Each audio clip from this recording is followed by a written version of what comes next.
Number one শতভাগ সচিব সাহেব দেখছেন, ডিজি সাহেব দেখছেন, দুজন আপনি কালকে উদ্যোগ নেবেন একদম স্বচ্ছতার সাথে। যা 100 টাকা যদি এখানে লাগে 100 টাকায় যেন বরাদ্দ হয়, এটা যেন 105 টাকা না হয়। থাকবো থাকিয়া এটা বাদ দ্রুত সময়ের মধ্যে পানিটা বন্ধ করতে। এই বন্যাটি একটি প্রাকৃতিক দুর্যোগ, এটা নিয়ন্ত্রণ করা মানুষের পক্ষে কারো পক্ষে এটা সম্ভব নয়।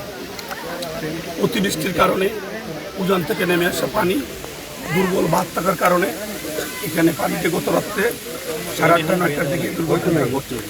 হাজার হাজার মানুষ, হাজার হাজার পরিবার ক্ষতিগ্রস্ত হয়েছে।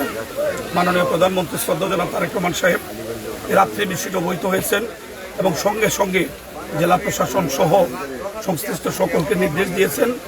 ভোগান্তি ভুলে চলে আসুন রিগালে, ওয়ারেন্টি সহ স্টাইলিশ কালেকশন নিয়ে রেডি রিগাল ফার্নিচার। জানো এই বন্যা কবলিত মানুষের পাশে ওনার সরকার আছে, উনি আছেন, প্রশাসন আছে। বার্তাটা যেন আমরা পৌঁছাই এবং সশরীরে আমরা থাকি। আপনারা সবাই দেখেছেন আমাদের ডিসি সাহেব গত রাত্রে 2টা-2:30 পর্যন্ত, আমাদের ইউএনও সাহেব, আমাদের দলীয় নেতৃবৃন্দ, অন্যান্য কর্মকর্তারা, পার্লামেন্ট বোর্ড সহ যার যার সামর্থ্য অনুযায়ী তারা সর্বোচ্চ চেষ্টা করছেন, মানুষকে আশ্বস্ত করছেন, মানুষকে তারা নিরাপদে সরানোর ব্যবস্থা করছেন। সেই জন্যই এত পানি প্রবেশ করছে কিন্তু একটা প্রাণহানি ঘটে নাই। এটাই প্রমাণিত হয় যে সরকার আন্তরিক ছিল, প্রশাসন ডিসি সাহেবের নেতৃত্বে ওনারা মাঠে কাজ করছে। সকালে আমাদের সচিব মহোদয়, আমাদের পার্লামেন্ট বোর্ডের সচিব, পার্লামেন্ট বোর্ডের ডিজি, প্রধানমন্ত্রীর নির্দেশে ওনারা সশরীরে আসছেন। তখন আমি রাস্তায় ছিলাম, যেহেতু আমাদের সংসদ চলমান, গতকালকে সংসদ ছিল, রাত্রে দুর্ঘটনার পরে আসা সম্ভব হয়নি। রাস্তায় প্রচণ্ড জ্যাম এবং প্রচুর বৃষ্টির কারণে আমার আসতে একটু বিলম্ব হয়েছে।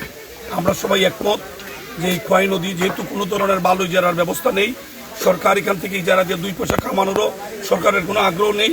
অবৈধভাবে যারা এই সুবিধাটা নিচ্ছে, দেশের প্রচলিত আইন অনুযায়ী ডিসি সাহেব, ইউএনও সাহেবদেরকে নির্দেশ দিয়েছেন এবং দ্রুত সময়ের মধ্যে তাদের বিরুদ্ধে ব্যবস্থা নেওয়া হবে। এবং আমি যেহেতু একটি দলের প্রতিনিধি হিসাবে নির্বাচিত হয়েছি, সকলের ভোট নিয়ে দলের একজন দায়িত্বশীল মানুষ হিসাবে দলের যারা এখানে মাঠ পর্যায়ে কাজ করেন সকলকে আমরা আহ্বান জানিয়েছি, যদি এটার মধ্যে প্রত্যক্ষ বা পরোক্ষ দলীয় কোনো নেতৃবৃন্দ এটার সাথে জড়িত থাকেন, তাদের বিরুদ্ধে দ্রুত সময়ের মধ্যে তদন্তপূর্বক দলীয় ব্যবস্থা নেওয়ার জন্য।